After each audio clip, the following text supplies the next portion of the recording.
Hi, I'm John, and today we have a model from Atlas. So let's go to the workbench and see what it is.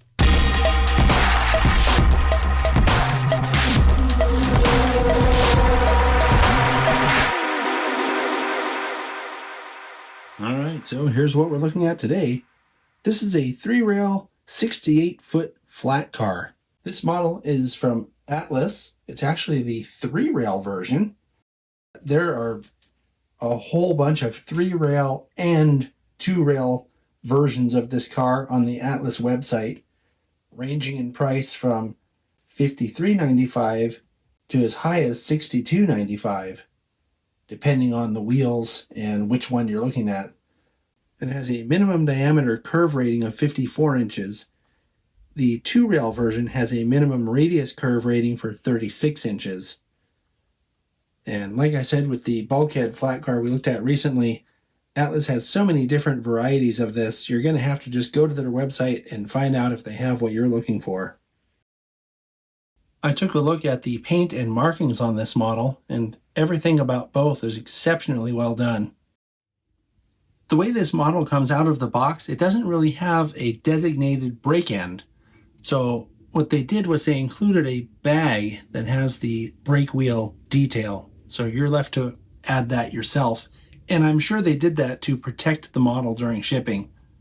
So as with the bulkhead flat car that we looked at recently here on the channel, I left the protective foam in place here over the coupler.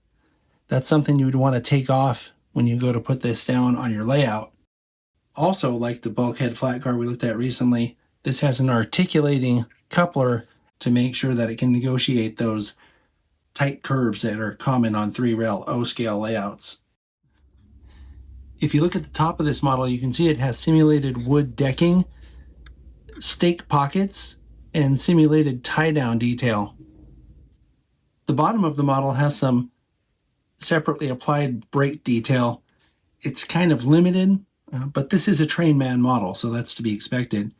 And then here's what I was talking about. You can see that the trucks pivot, which they should, but there's an additional articulation point here that allows the coupler to pivot even more, right? And that's sprung with a spring in here so that it will negotiate the curves and then spring back to normal position.